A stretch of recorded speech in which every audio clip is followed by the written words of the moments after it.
Hi everyone, it's Alexis with Project Management Made Simple.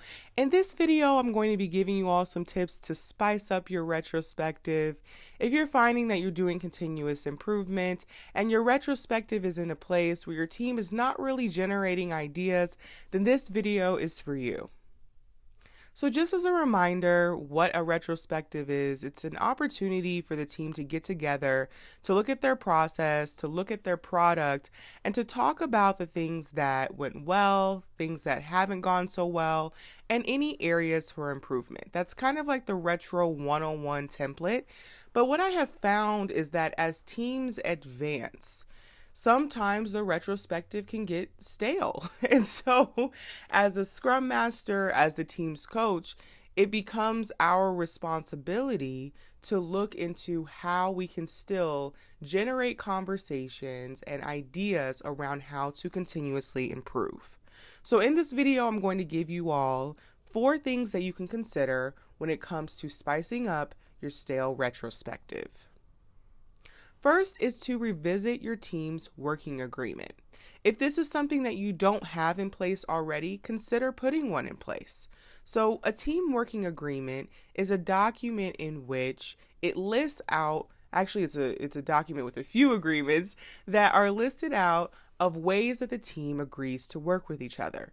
So it can include things like being respectful to each other. It could also include things like if you have a daily stand-up, then if someone is repeatedly late to the daily stand-up or the daily scrum, then they have to contribute $1 to some sort of pot, and at the end of the week, that's used to buy the team donuts.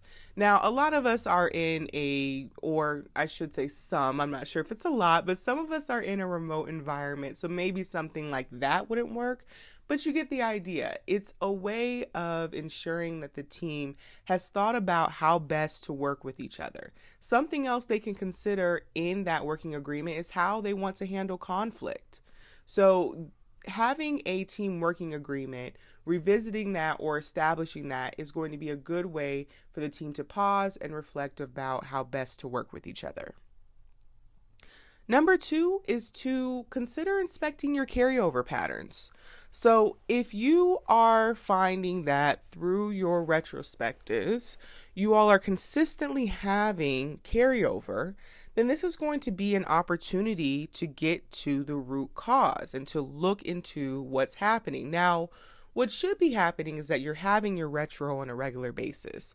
And so if something is being carried over, meaning it's not been completed in the amount of time that it was slated for, or rather in the time box that it was slated for, then you should be talking about that right then and there of what happened and what contributed to it. But sometimes what I've found with teams that is also helpful is to document these items that have been carried over and the reasons that they see why they were carried over, and then every few sprints to review that list.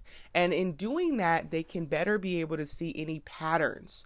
And so this can help teams where if they're struggling to see, is this a pattern or is this a one-off? Because if something is a one-off, it may not be worth the effort to dig into it. But if we're seeing a pattern, it absolutely could be worth the effort, and it could result in a change in our process in which doing something like this exercise will help us see where we need to make those changes. Number 3 is to consider running a team health survey. So a team health survey can look different depending on your environment. What I've done in my experience, and it's been very helpful to the teams, has been to have a survey that's based off the Agile principles. And so in this case, what I will do is I'll create out a survey. It's an anonymous survey, a survey that I cannot see who has provided those responses. And so once I have the survey created, then depending on time, I'll either send out the survey before the retrospective and have the team fill it out there. But if you've ever done this with surveys, then you know it can be really hard to get teams and just individuals to fill out surveys. So also what I have found to be very helpful is to spend one retrospective just getting them familiar with the survey, walking through it, walking through the purpose of it, and then having them fill it out then and there, and then going through the results in the next retrospective. And so doing something like this, what this does is it generates conversations around, are we actually living out the Agile principles? Because despite whatever Agile framework is selected, or if you're using multiple of them for your team, ultimately the goal in adopting any Agile framework is to adopt an Agile mindset. It is not enough to merely go through the events in Scrum, to go through the items that we have in Kanban, to use user stories and to use story points. That does not make you agile. If we are not living out the Agile principles, we cannot confidently say that we are an Agile team. So when we have conversations like this, where we're talking about, are we aligning to the Agile principles, and rather how well we think we're aligning to the Agile principles, it can generate conversations around where we think we can improve. Number 4 is to consider reviewing additional metrics that can give you insight into your process. So a metric that the team can consider is their plan to completed ratio. And this is a metric that will give you insight on your team's planning process and how often it is that they can complete the work that they have planned for. This is a ratio that is based off the team's velocity. And so what I've done for my teams in the past is, using several sprints velocities in the past, I'll look at what was planned for and what was actually completed. And then in generating that ratio, the team has more of an insight into their planning process. Now, I do want to throw this out there that using this ratio is one way to get insight into your planning process. This ratio does not tell the entire story, but it can generate a lot of good conversation. So for instance, if you're finding that you do the numbers and that your team's ratio is 60%, what that tells the team is that 60% of the time, the work that they have planned for is getting completed within the given time box that they have slated. That is not necessarily the best thing, but it could be the best thing given their current environment.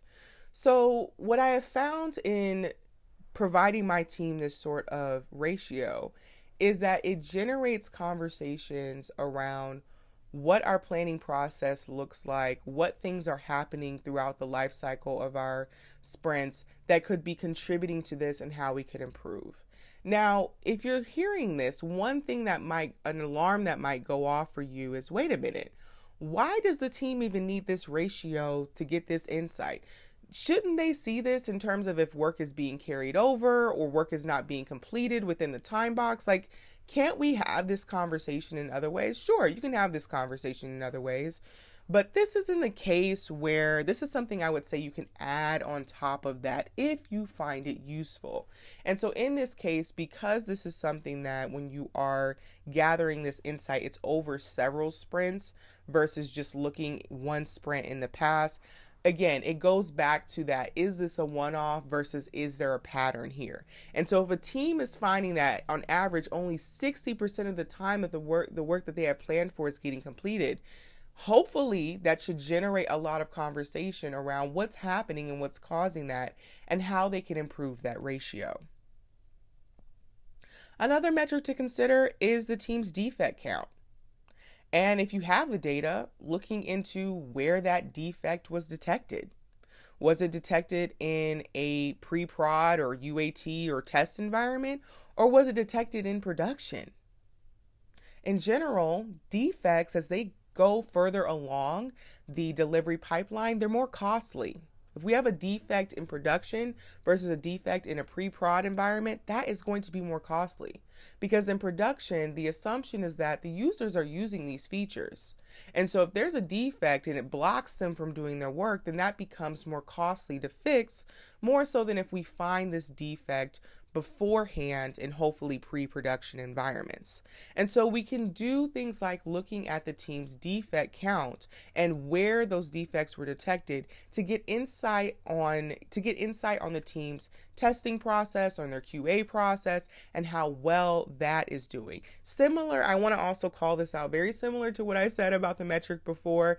This is not the only thing that I would say to look at if you are trying to look at your team's QA process. There are other things to consider, but this definitely can be something that can be helpful into giving you insight into that, and not just your QA process, but also your requirements gathering process. Again, depending on where you find these defects, if you find them further upstream, then you might find that your issues are further upstream. So if we're finding that, for instance, our developers are finding issues and they're finding issues before our product team is finding issues, then could it be something with the requirements gathering process, right? So ultimately the goal here in looking at our defect count and in what environment it was detected is to get some insight into the quality of our delivery process. And finally, the team can consider taking a look at their average lead time or cycle time. Now, this is something that I don't usually see being done for Scrum teams, but it is not limited to Kanban teams. Any team can look at their average lead time or cycle time. So I will say here, there could be some factors to consider to see if this would even be a useful metric for your team. But what the average lead time does is it tells us, once a user provides a request, how long on average is it taking us to complete that request, versus the cycle time is a subset of that. So if we want to see how long it takes for something to move from development to QA, then we can look at our cycle time, for instance. And so the goal here with all of these things that I've listed for you all to consider is continuous improvement. And so if we're finding ourselves in a space where our retrospective has gone stale and ideas are not being generated, then these are some things that you can consider to spice up your retro and to get those conversations flowing again. I want to thank you all for watching this video. If you enjoyed it, please do give it a thumbs up. Also, feel free to leave any questions or comments below, and I will talk to you all in my next video.